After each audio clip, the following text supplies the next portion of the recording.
Hello everyone.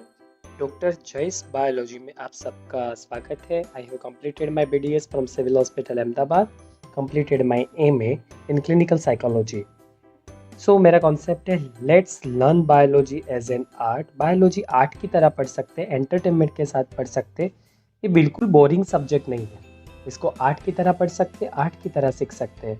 तो आज का जो हमारा टॉपिक है वहाँ से शुरू करते हैं बायोलॉजी की इस एडवेंचरस जर्नी की।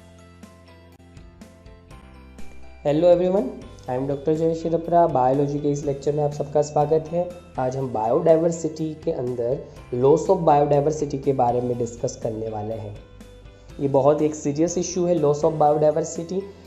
नेचर का अगर हम रूल देखें तो नेचर ऑलवेज पुरानी स्पीशीज़ को मारती रहती है, उसको एक्सटिंक्ट भी करती रहती है। डायनासोर को एक्सटिंक्ट करने वाले नेचर थे, हमने कोई पत्थर मार के उसको नहीं मारा। नेचर का नियम है कि वो पुरानी स्पीशीज़ को मार के एक जगह या रूम क्रिएट करेगी अर्थ पे, जिस वजह से नई स्पीशीज़ को डेवलप होने का मौका मिले। हर एक ऑर्गेनिज्म के दो इम्पोर्टेंट फीचर है। जो लिविंग है वो बर्थ लेता है और उसके बाद उसकी डेथ भी फिक्स्ड है, क्योंकि वो मरेगा तभी तो नए ऑर्गेनिजम्स को रहने के लिए स्पेस मिलेगी। नेचर ऑलवेज सबको अपॉर्चुनिटी देती है। डायनासोर की डेथ से, डायनासोर के मास एक्सटिंक्शन की वजह से ही मैमल्स को ग्रो होने का मौका मिला और उसी वजह से आज हम अर्थ पे हैं। अगर डायनासोर ख़त्म नहीं हुए होते तो शायद ह्यूमन स्पीशीज़ डेवलप नहीं हो पाती, उसका एग्जिस्टेंस ही नहीं होता। तो ये एक फ़ायदेमंद चीज़ है कि पुरानी स्पीशीज़ को हटाते जाओ, एक्सटेंड करते जाओ, तो अच्छी और जिनमें अच्छे कैरेक्टरिस्टिक फीचर है, जो और अच्छी है, जो और डेवलप्ड है, जो और ब्रिलियंट है, उनको मौका मिलेगा इस अर्थ पे रहने का। ये एक नेचुरल चीज़ हो गई, वो नेचर का रूल हो गया। पर नेचर की जो स्पीड है पुरानी स्पीशीज़ को मार के नई स्पीशीज़ फॉर्म करने की, नेचुरल सिलेक्शन, इवोल्यूशन प्रोसेस हम जिसको कहते हैं, उस स्पीड को बहुत ज़्यादा ही बढ़ावा दे दिया ह्यूमन एक्टिविटीज़ ने। इस रीज़न से जितनी स्पीशीज़ नई क्रिएट होनी चाहिए उससे तो ज़्यादा पुरानी स्पीशीज़ मरती जा रही है और अर्थ पे स्पीशीज़ डाइवर्सिटी कम होती जा रही है। और ये बहुत सीरियस इशू है, क्योंकि सारी स्पीशीज़ आपस में कनेक्टेड है। किसी एक स्पीशीज़ का डैमेज मतलब अल्टीमेटली ढेर सारी स्पीशीज़ का डैमेज। आप सिर्फ हनी बीस के बारे में देखें तो सिर्फ अकेली हनी बीस खत्म हो जाएगी तो ह्यूमन पॉपुलेशन 5 साल में खत्म हो जाएगा। Without pollination, food production, vegetable, pulses, ये सब फॉर्म ही नहीं होंगे। तो चलिए डेटा की बात करते हैं।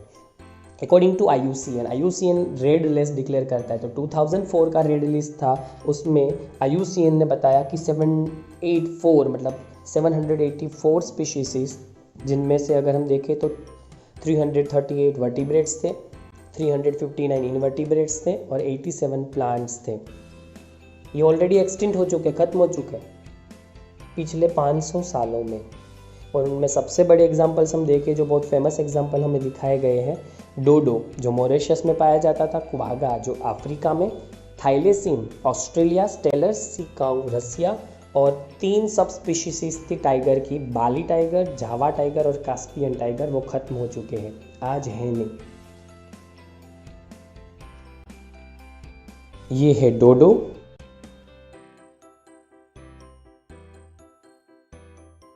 ये फिगर क्वागा की है, यहां पर थाइलेसिन दिखाया है,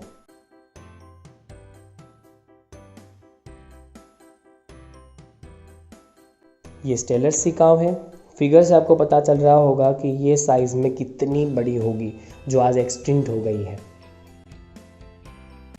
और यहाँ रहे ये 3 सब स्पीशीज जो टाइगर की पाई जाती थी बाली, जावा और कास्पियन रीजन में, जो आज एक्सटिंक्ट हो चुके हैं। बायोडाइवर्सिटी में जो बायोडाइवर्सिटी का लॉस है, चलिए उसके डेटा को देखते हैं। 27 स्पीशीज डिसअपियर हो चुकी है लास्ट 20 ईयर्स में। 15,500 स्पीशीज को अभी खतरा है एक्सटिंक्शन का।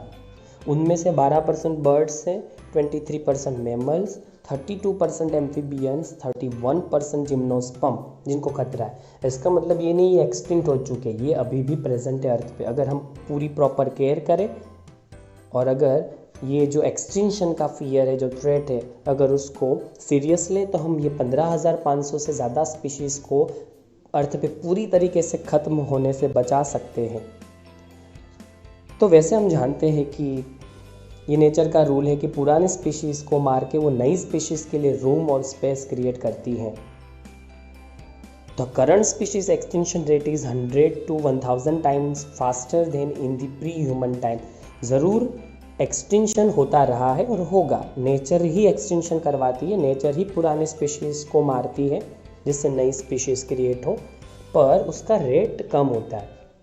पर ये जो ह्यूमन एक्टिविटी की वजह से रेट इंक्रीज़ हुआ वो 1000 गुना बढ़ गया है ज़्यादा। जब इंसान नहीं थे, अगर हम प्री ह्यूमन टाइम्स की बात करें, जब इंसान एग्जिस्ट नहीं करते थे, ह्यूमंस नहीं थे, तब इतना रेट नहीं था। इंसान के आने के बाद ये रेट 100 to 1000 टाइम्स ज़्यादा बढ़ गया।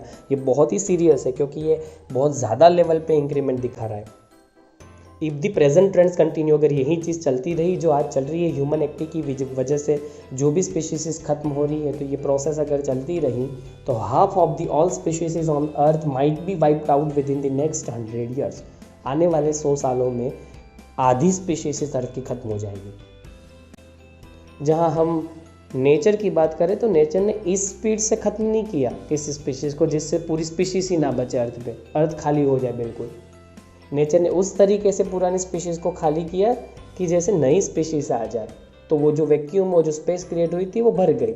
अब हमने इतने सारे स्पीशीज़ को ख़त्म कर दिया कि बहुत बड़ी वैक्यूम और स्पेस क्रिएट हो गई है, और इस स्पीड से तो इवोल्यूशन हो नहीं रहा कि नई स्पीशीज़ बन जाए और वो वैक्यूम और वो स्पेस फील हो जाए।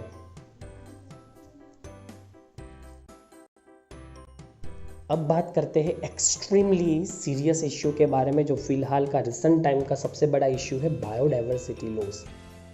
देखिए, लोग इसको सीरियस मान नहीं रहे, वो अलग चीज़ है। उसका रीज़न है क्योंकि लोग ऐसा एटीट्यूड दिखा रहे हैं कि ये स्पीशीज़ मरनी है तो मर जाए, अगर ख़त्म हो रही है स्पीशीज़ तो भले ख़त्म हो जाए। करीबन 7 मिलियन स्पीशीज़ के एग्जिस्टेंस की बात है, तो उनमें से 200, 500, 1000, 15,000 मर गई, तब भी कोई बड़ा फ़र्क नहीं पड़ेगा। ऐसा नहीं है, हम सब आपस में कनेक्टेड, और किसी एक के ख़त्म होने से सब कुछ ख़त्म हो सकता है।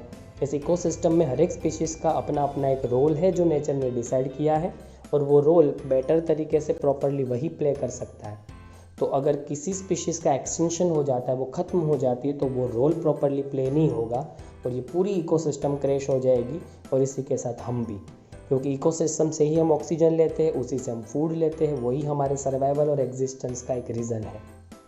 तो जो हमें अवेयरनेस एक्चुअल में दिखनी चाहिए स्पीशीज़ के सेव करने के लिए, स्पीशीज़ को बचाने के लिए, वो देखने को नहीं मिल रही, क्योंकि लोग उसको उस सीरियस एंगल से देख नहीं रहे। क्योंकि जो कनेक्शन हमारा दूसरी स्पीशीज़ के साथ डायरेक्ट या इनडायरेक्ट फॉर्म में है, वो शायद हम देख नहीं पा रहे। पर अगर डाइवर्सिटी का लॉस हुआ तो प्रोडक्शन लो हो जाएगा, सूखा पड़ेगा, जिससे बहुत बड़े प्रॉब्लम जनरेट हो गए, प्लांट प्रोडक्टिविटी, वाटर अमाउंट और पेस्ट डिजीज साइकिल डिस्टर्ब हो जाएंगे। कुछ पिछले सालों का ही आप एग्जांपल ले लो, उतने सूखे पड़ रहे कई जगह पर कि प्रॉपर प्रोडक्शन फार्म में नहीं हो पा रहे, फार्मर उतना प्रोडक्शन नहीं कर पा रहे, और मॉनसून में कहीं पर बहुत ज़्यादा बारिश हो जाती है तो कहाँ पर एकदम कम हो जाती है, जिस रीज़न से पूरे साल भर कुछ भी पकाने के लिए पानी नहीं बचता। आप डिजीज साइकिल देख लो, और डिजीज साइकिल में मैं आपको बता दूँ, जब भी इकोसिस्टम क्रैश होती है, इकोसिस्टम जब क्रैश होने लगती है तो शुरुआत में वो कुछ अपने फीचर्स दिखाती है, जैसे कि मॉनसून का जो रेनफॉल पैटर्न है उसमें चेंज होना, टेम्परेचर में चेंजेस आना, ये सब उसके शुरुआती फीचर्स हैं। और फिर लास्ट में जब नेचर को पता लगता है कि इकोसिस्टम क्रैश हो जाएगी, क्योंकि धीरे धीरे पूरी इकोसिस्टम में बहुत बड़े नेगेटिव बदलाव आते जा रहे, तो वो पेस्ट एंड डिजीज साइकिल को डिस्टर्ब करके सब कुछ बैलेंस में लाने की कोशिश करती है। अब देखिए, फ़िलहाल जो ये इन्फेक्शन चल रहा है, वायरल इन्फेक्शन, वो कोरोना इन्फेक्शन के चलते हुए paste and disease cycle disturb हो गई है। नेचर ने डिजीज कॉजिंग ऑर्गेनिज्म इसलिए बनाए हैं कि जिससे एक स्पीशीज़ के जो पॉपुलेशन है वो कभी ना बढ़े, क्योंकि किसी एक स्पीशीज़ के डोमिनेटिंग होने से दूसरी स्पीशीज़ को ऑलवेज इफेक्ट होता है, और वो नेगेटिव इम्पैक्ट क्रिएट करते हैं इकोसिस्टम पे। तो इकोसिस्टम और इस अर्थ की डाइवर्सिटी को बचाने के लिए अब नेचर ने डिजीज और पेस्ट साइकिल का सहारा लिया। तो ये है लॉस ऑफ बायोडाइवर्सिटी के जो प्रॉब्लम्स है, वो उससे क्या डिसएडवांटेजेस क्रिएट हो सकते हैं। अभी भी समय है, अभी भी वक्त है। अगर हम एक पॉजिटिव एटीट्यूड के साथ अगर बायोडाइवर्सिटी को सेव करने का एटीट्यूड दिखाए तो शायद अभी भी सब कुछ बदल सकता है और रिवर्स हो सकता है।